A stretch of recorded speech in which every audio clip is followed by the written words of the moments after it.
Welcome to our 37th Wonderspace journey. My name is Steve Cole, and since September 2020, I have been asking the same 6 questions to people from around the world.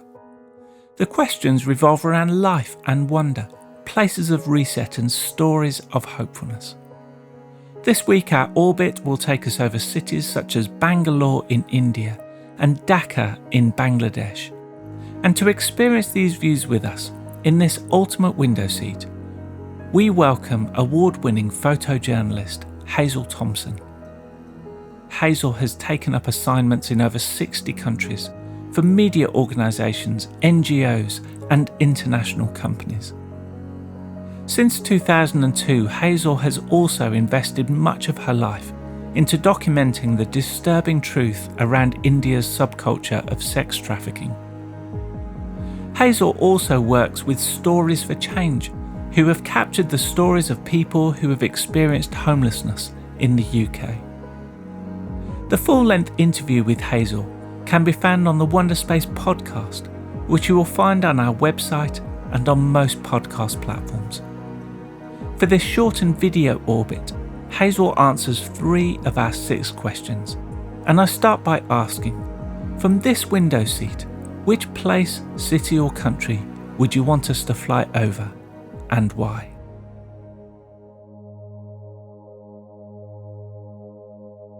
So for me, a significant place would be to look down on Kamatipura in Mumbai, India.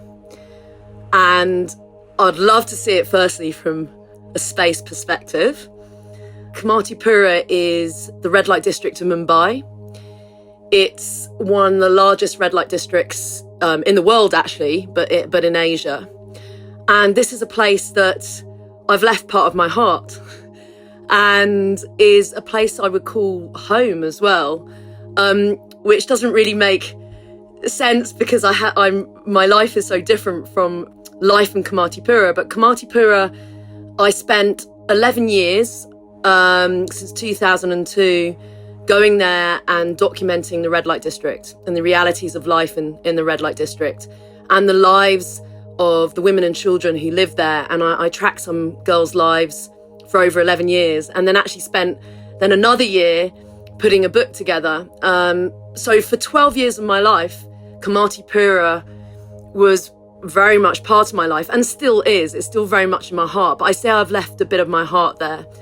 And it's a very special place to me. I have friends there who I do regard as family, and the girls. I from here in the space station, all I can think about is the girls whose lives I walked alongside for many years, and the girls still trapped there. I think about them often because there's girls that I care about deeply who are trapped, who are trafficked into the red light district. So that would be a very special place, which I'm extremely connected to.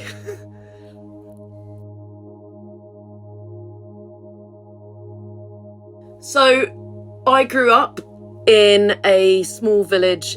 I was a very free and curious child who loved stories and just was curious about everything and asked questions about everything. And I was a creative. I fell in love with photography when I was studying art for my GCSEs.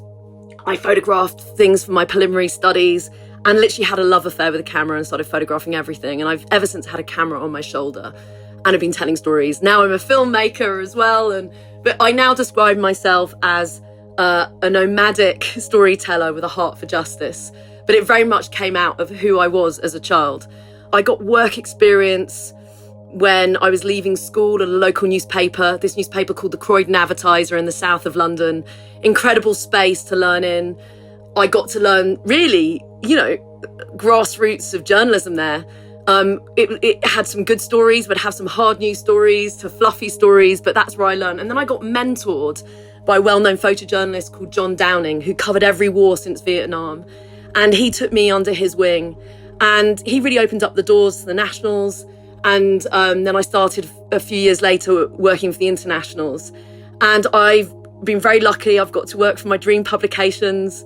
And I still work as a freelancer, a contractor for the New York Times and The Guardian, Stern magazine, I've got to produce short documentaries for Channel 4 News. And my passion is very much to seek the truth. I do investigations and to tell stories, and I have a real passion for telling stories and investigating modern slavery and trafficking. And I've been doing that since 2002. And I now work for multiple organisations. So I work alongside NGOs, worked on some amazing campaigns going to the UN, work with also amazing companies. I do commercial work and travel stories that allow me to pay for the kind of projects that I want to do and personal projects. Currently, what I've been working on, I'm working on a couple of stories because I've been UK bound. I'm doing an investigation story looking into trafficking and slavery in the UK at the moment, and working also in the US on a story, which hopefully I'll be going out to do in September when I can travel.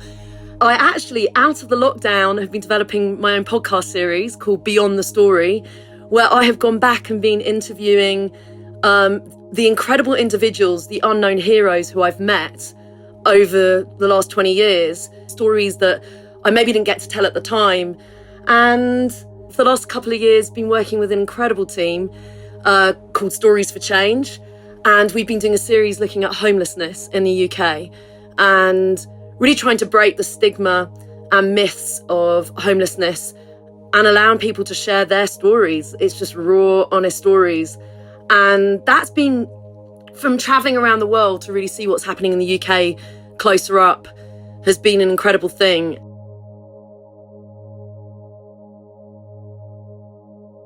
So my story of hopefulness would be an organisation and a family who've really made an impact on me. And the family I can't name. They are unnamed heroes. But this is a family that I've known since 2002.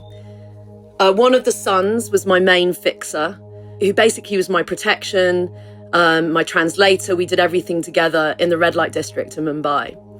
And this family are 5 generations of traffickers. The first relative was trafficked into Kamatipura and then became a madam, and then generation after generation, the family carried on. And this particular family, the mother was a temple prostitute, and the sons all ended up in gangs, and they were all born in the brothel and lived in the red light. They had no education, they couldn't read or write, and they basically had a transformational experience, broke the cycle of trafficking, and then became a family that started working for a local NGO and rescuing girls. And I met them nearly 20 years ago, and they inspire me. One, for their complete sacrifice, because to be in a gang and then come out of gangs and then be rescuing the girls doesn't make gangs happy. The risks that they take on a daily basis, but it's the love that they have for their people. In India, if you're a child of a prostitute, you really don't have a future. You're not regarded as valuable. And I've known this family for 20 years, and they continue to work in the red light tirelessly. One of the brothers has taught himself to read and write. He's gone to America and got a scholarship. And, you know, he could have never imagined this boy who couldn't read or write in America studying. And the family is still there. The family is still tirelessly working during the pandemic. When the lockdowns happened, the women and children living in the red light were starving. Because there was no work, and they were there they were raising money, feeding thousands inside Kamatipura and around Mumbai.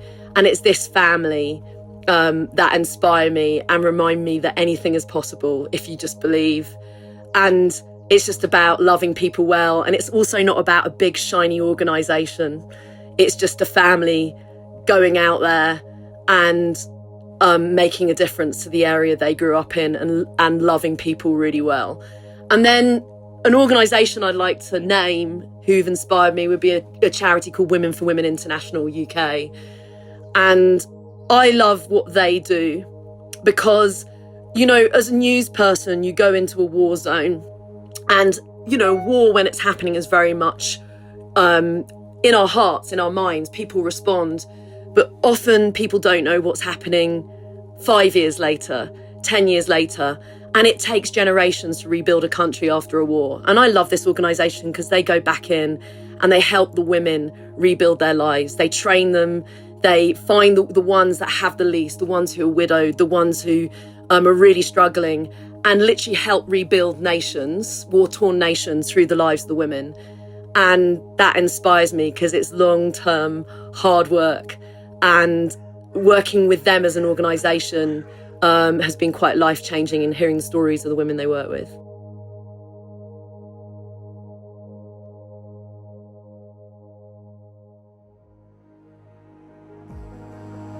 To find out more about Hazel and to see some of her photography, go to hazelthompson.com. Hazel talked about capturing the stories of people who have experienced homelessness in the UK, and you can find out more at storiesforchange.org.uk. In her story of hopefulness, Hazel talked about Women for Women International, and you can find out more at womenforwomen.org.uk. To listen to the previous 36 Wonderspace interviews, the website is ourwonder.space. I want to thank Hazel for joining us on this Wonderspace, and I hope you can join us next week for more wonders and stories of hopefulness.